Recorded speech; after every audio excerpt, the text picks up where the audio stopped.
और गुजरात के कच्छ जिले के मुंद्रा में धब्र गांव के पास एक टायर यार्ड में भीषण आग लग गई। सूचना पर पहुंची दमकल की टीम ने भारी मशक्कत के बाद आग पर काबू पा लिया।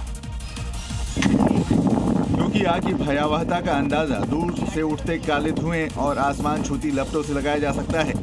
पूरा टायर का डिपो आग की लपटों से घिरा नजर आया। वहां से आए वीडियो में देखकर ऐसा लगा मानो कोई ज्वालामुखी फट पड़ा हो। उससे निकलने वाले काले धुएं ने पूरे इलाके को ढक दिया।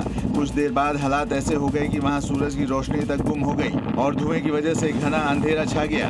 यही नहीं, भीषण आग ने आसपास के इलाके को भी अपनी चपेट में ले लिया। आग से वहां अफरा तफरी मच गई। इस बीच वहां मौजूद लोगों ने आग को बुझाने की कोशिश की, लेकिन आग इतनी भीषण थी कि जल्द ही उस पर काबू नहीं पाया जा सका। और अब आगे देखिए कुछ क्राइम अपडेट्स। एमपी के रीवा में ब्राह्मण समाज पर आपत्तिजनक पोस्ट करना यूट्यूबर मनीष पटेल को भारी पड़ गया। सिविल लाइन थाना इलाके ने आरोपी को गिरफ्तार कर कोर्ट में पेश किया, जहां पुलिस रिमांड में उनसे पूछताछ की जा रही है। उत्तराखंड के उधम सिंह नगर में पुलिस ने नकली नोट गैंग के 2 सदस्यों को गिरफ्तार किया है, जिनके पास से भारी मात्रा में 500 के नकली नोट बरामद किए गए। फिलहाल पुलिस ने दोनों आरोपियों के खिलाफ मामला दर्ज कर उन्हें कोर्ट में पेश किया। यूपी के लखीमपुर खीरी में पुलिस ने ऑनलाइन ठगों को गिरफ्तार किया है। आरोपी ऑनलाइन गेमिंग के जरिए लोगों को लालच देकर अपना शिकार बनाते थे। पुलिस ने चारों ठगों से मोबाइल, लैपटॉप के साथ ही कई सामान भी बरामद किया है। बिहार के सिवान में जमीन विवाद में 2 पक्षों में खूनी संघर्ष हो गया। एक शख्स की मौत हो गई, 2 लोग घायल हो गए। घायलों को अस्पताल में भर्ती कराया गया। सूचना मिलते ही पुलिस मौके पर पहुंची और जांच में जुट गई।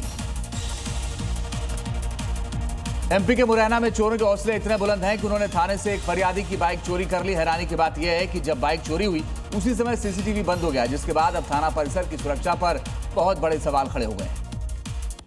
उत्तराखंड के चमोली में बढ़ती गर्मी के कारण जंगल की आग की घटनाएं लगातार बढ़ गई हैं। गोपेश्वर के पास कुहेड़ और सहकोट के जंगलों में पिछले 3 दिनों से भीषण आग से हाहाकार मचा है, लेकिन आग पर काबू पाना मुश्किल नजर आ रहा है। उत्तराखंड के पहाड़ी इलाकों में इन दिनों जंगल धू धू कर जल रहे हैं, जिसमें भारी संख्या में पेड़ पौधों के साथ वन्य जीवों को भी खासा नुकसान पहुंच रहा है।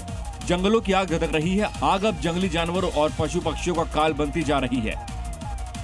एक तरफ धधक रही जंगलों से हरियाली खाक हो रही है, तो दूसरी तरफ जंगल से निकलकर जानवर रिहायशी इलाकों में खतरा बनकर मंडरा रहे हैं। जबकि आग से निकल रहे धुएं की वजह से स्थानीय लोगों को सांस लेने में परेशानी हो रही है। आग के चलते इलाके का तापमान भी तेजी से बढ़ रहा है। लिहाजा आग पर काबू पाने के लिए उत्तराखंड की सरकार हर संभव प्रयास कर रही है। हिमाचल के शिमला में आग से हाहाकार मचा है। बालूगंज इलाके में लगी आग को बुझाने के लिए दमकल और वन विभाग के कर्मचारी लगातार प्रयास कर रहे हैं। वहीं ब्रिटिश काल के कब्रिस्तान वाले इलाके में भी जंगल में आग लगी है। गर्मियां शुरू होते ही शिमला के जंगलों में आए दिन आगजनी की घटनाएं लगातार सामने आ रही हैं। आग की चपेट में आने से करोड़ों की वन संपदा जलकर राख हो चुकी है और आग फैलती ही जा रही है। दमकल विभाग के कर्मचारी आग पर काबू पाने में जुटे हैं। जंगल धू धू कर जल रहे हैं। हवा के साथ साथ आग लगातार बढ़ती जा रही है, जिसे बुझाने के लिए भारी मशक्कत करनी पड़ रही है। उधर बोयलूगंज क्षेत्र के पास मानसिक अस्पताल और ब्रिटिश काल के कब्रिस्तान वाले इलाके में भी जंगल में लगी आग तांडव मचा रही है। जम्मू कश्मीर के जंगलों में आग लगी है। रामबन के चंदरकोट क्षेत्र में भीषण आग लगी। वन क्षेत्र के कंपार्टमेंट नंबर 31 में आग लगने की खबर है। दमकल की कई गाड़ियां मौके पर मौजूद हैं, साथ ही कई अधिकारी मौके पर मौजूद हैं। फायर सर्विस के आग बुझाने की कोशिश की जा रही है, मगर मुश्किल ये है कि गर्मी का वक्त और आग की तेज लपटें इस वक्त बढ़ रही हैं।